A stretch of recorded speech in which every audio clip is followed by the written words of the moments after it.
네, 안녕하세요. 이민경 행정사입니다. 태평양 바다의 물고기처럼 어마어마한 어벽을 갖고 있는 행정사 업무에 대해서 자부심을 갖고 일하고 있는 이민경 행정사입니다. 민간 자격증에 관해서 지난 시간에 이어서 오늘은 이제 금지어 내지는 국가 자격증으로 혼돈될 수 있는 것은 반려되는 사례가 많다, 이런 말씀을 드렸습니다.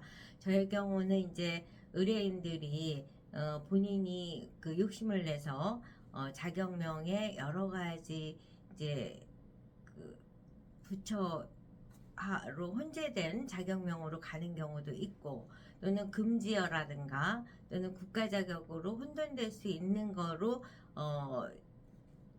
자격증을 발급받아 달라고 이제 요청하시는 경우도 있는데, 이제 물론 고집을 꺾으려고 노력을 하다가 그냥 들어가는 경우도 있고, 어떤 경우는 애매해서 그냥 들어갔는데 이거는 해당 사항이 아닙니다 해서 이제 반려가 되는 경우가 있습니다. 그럴 경우에는 이제 의뢰인하고 협의해서 새로운 자격명으로 이제 도전을 해서 끝까지 자격증을 발급받을 수 있을 때까지 이제 도와드리고 있습니다. 그러면 이제 제가 그 경험론적으로 어떤 경우에 금지어 내지는 국가 자격증으로 반려되었는지를 이제 소개해 드리면서 이런 자격명으로 들어가면 안 되겠다 하는 생각을 우리 의뢰하시고자 하는 분들에게도 알려드리고, 우리 행정사님들에게도 참고하시라고 영상을 찍어 봅니다. 어떤 게 있냐면은 한국 교육 지도사로 들어갔습니다. 그랬더니 이게 이제 안 된다, 이거는 이미 있는 자격명이다 해서 한국어 능력 시험으로 명칭을 변경을 해서 등록을 완료해 드린 케이스가 있고요. 그 다음에 감정치유 전문가로 들어간 케이스에서 이 치유라는 거는 의료행위이기 때문에 들어가기 어려운 단어였습니다. 그때는 저도 사실 행정사를 시작한 지 얼마 안 돼서 정확히 몰라서 이제 감정치유 전문가로 들어갔고, 그래서 안 된다고 그래서 다시 감정치유 심리 상담사로 들어갔어요. 그랬는데 이거는 사실 감정에서 치유도 문제요, 심리도 문제인 거죠. 그래서 최종적으로는 감정관리 상담사로 이제 명칭을 변경해서 등록을 완료했습니다. 그 다음 세 번째로는 건강기능식품관리사로 들어갔는데, 이 기능식품이라는 건강기능식품이라는 게 이미 이제 국가에서 명칭이 존재하는 거이다 보니까 그것도 반려가 됐죠. 그래서 발효식품 장인이다, 이런 식으로 이제 협의를 해서 수정해서 이제 등록을 완료해 드린 케이스가 있고요. 그 다음에 국악지도사, 국악도 이제 국악학과가 있잖아요. 그러다 보니까 국악지도사는 안 된다, 그래서 전통예술 국악사로 등록 완료를 시켜드렸습니다.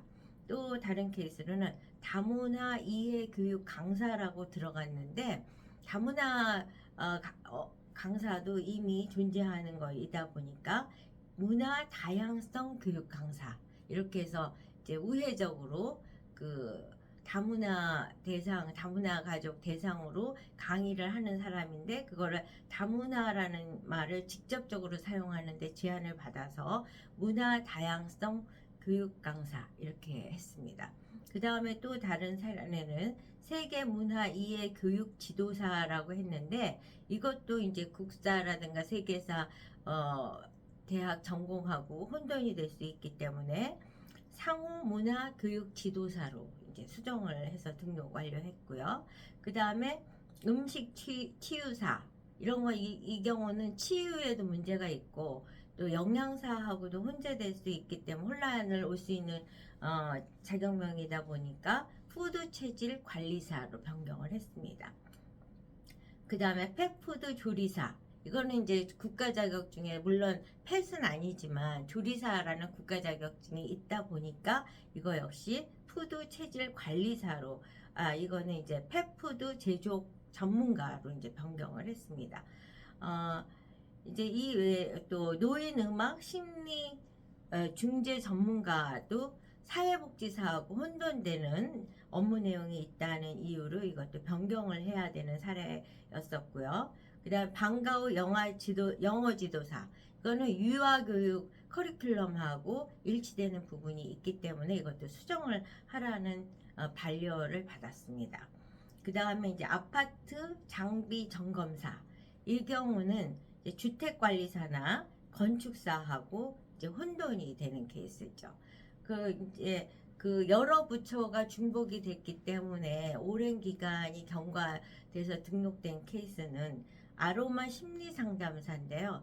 아로마는 식약청에 해당되고 심리는 보건복지부다 보니까 아로마 갖고 식약청을 갔더니 식약청에서는 이거는 심리가 있으니까 보건복지로 가야 됩니다. 이런 식으로 왔다 갔다 하다가 시간을 많이 소비하고 결론은 아로마 상담사로 명칭을 변경을 해서 등록이 완료됐습니다. 이처럼 이제 수많은 케이스를 가진 행정사 입장에서는 의뢰인이 저는 무슨 자격명으로 가고 싶습니다. 그러면 그 단어는 이렇게 수정해야 됩니다. 라고 해서 이제 케이스가 많기 때문에 정확한 가이드를 해드릴 수가 있고요. 그 다음에 이제 우리 행정사님들 입장에서는 이와 같은 용어들이 반려될 수 있다는 거 유념을 하셔서 진행을 하시면 좋을 것 같습니다. 민간 자격증에 있어서 반려가 된다는 거는 엄청난 시간을 소비하는 결과가 되거든요. 왜냐하면은 민간 자격증을 맨 처음에 신청을 하면은 직업능력연구원이라는 데로 접수가 됩니다. 직업능력연구원에서는 매달 1일서부터 20일까지 접수해서 그 내용에서 이제 문구 수정이라든가 단순 수정에 대해서 직업능력연구원에서 이제 처리를 해서 한 달 동안 모아서 그 해당 달 말일에 이제 각 부처 소관으로 넘기게 돼요. 그럼 각 부처 소관에서는 이제 부처의 총괄 부서에서 그거를 취합을 하고 그렇게 받은 것을 또 담당 과로 또 전달을 이첩을 하게 되죠. 그래서 부처에서 한 달 내지 2달을 머무르게 되고요.